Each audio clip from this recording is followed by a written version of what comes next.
Welcome back to Asian Reviews, and today we're going to be doing the unboxing video for the Nixeus Moda V2 mechanical keyboard featuring the blue Kale switches. Now, this is actually not the first time that I've opened up this product and used it. I've actually used it for quite a while now, but I've actually had a few ideas with this keyboard to help make the videos a bit more detailed, so you don't have to watch 3 videos in order to get all the ideas. So this is a re-unboxing video and review video for, again, the Nixeus Moda V2 mechanical keyboard. Out of the box, we have some really nice textured pictures on the top as well as the back, and we'll be getting to those in a little bit. Again, these are Nixeus certified mechanical switches. Again, these are the Kale Blues. They have an ultra durable build for a longer lasting keyboard and a 3-year lifetime warranty with free tech support. Moving on to the back, we have some more features. Nixeus certified mechanical switches, we already looked at that. We have a 50 million keystroke rating, 10 keyless design for ergonomic using, N-key rollover, which is definitely nice, laser etched or engraved keys, 100 Hz of pull rate, a USB connector, compatibility with Windows and Mac, and a 3-year limited warranty with free technical support. We have a full steel backplate, which is definitely very, very nice. We have a Windows key to disable the Windows key. Well, we have a Windows key disable feature, so it is very, very good for gaming. We have ultra durable mechanical key switches, again the Kale Blues, and N-key rollover. This package includes a mechanical keyboard, a quick start guide, and a warranty card, but it does come with a few more things not listed on the box. So this is not the least expensive keyboard on the market, but it is pretty reasonably priced at $80. Compared to some other keyboards, this is very, very inexpensive. Compared to others, this is expensive. So right out of the box, everything is in this little bag for the keyboard. And it comes with your quick start guide and your warranty card. We also have a few switch replacements depending if you are using Windows or Mac. And we also have a keycap puller, which I will be using. We have about 1 meter or 3 feet of USB 2.0 cable, and it has gold-plated USB connector at the end. Again, we have a really nice aluminum backplate, and we're just going to be doing a simple flex test. And as you can see, there is no flex to this keyboard at all. I mean, I am wrenching on it and I can't even get moving at all. So that's definitely really, really nice that it's built well. So, moving on to we're going to start off with the back of the keyboard. On the back of the keyboard, we have 4 rubberized feet along the corners of the keyboard, and we have elevator feet, which are fully rubberized, which are really nice, so that even when you are on the flat mode or the incline mode, you still get a lot less sliding. While we're on the back of the keyboard, we have a little wiring channel for your wire, so you can either go straight out the center with your wire, straight out the right, or straight out the left. I would like to see maybe a detachable cable just to go with the routing, but you know, that's okay. Now, this keyboard has no fancy backlighting, but again, it does have the Windows lock key, which is the only key with a backlight. It is in a blue backlight, and yeah. So again, these are the Kale Blue switches, and I will be taking off a key to remove that. And take off a key that I don't use very often. This is probably going to be the F8 key. As you can see, these are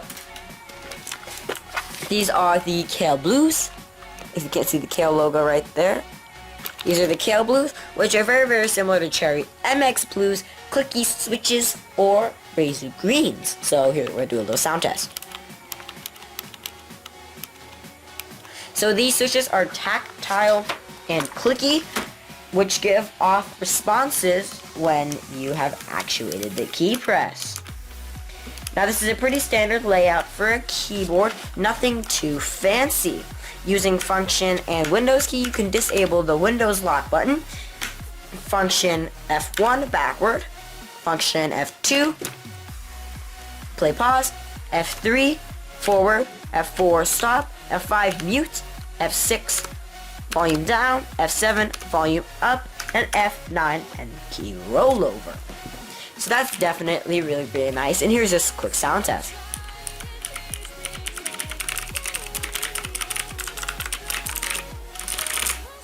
So that's definitely very nice. Like I said, it does not come with a number pad, as this is a keyboard more designed for ergonomic use in gaming, as it does have the Function F9 Function home key. Anyways, there's actually something really weird about this keyboard, which I'm going to be taking a look at right now. So if you can't tell, and this is no camera glitch or anything, these two KL blue switches are slightly different color. Now I've taken off literally every single key switch to see if this is just some little misfailure, but I think that there's actually some difference with these keys. If you listen closely, oh yeah, and by the way, just real quick, they use a two-way stabilizer, no springs. Anyways, they look very different. They both are clicky and tactile, but the cyan blues, which are used for those, actually have a bit of a louder click than the spacebar, which is a bit toned down. And that's what I thought was kind of weird. Did they throw in another different switch or something of that manner? I'm putting on the B key so you can get a kind of sound difference. Here are the blues, or more like indigos. And here are the cyans, or the blues.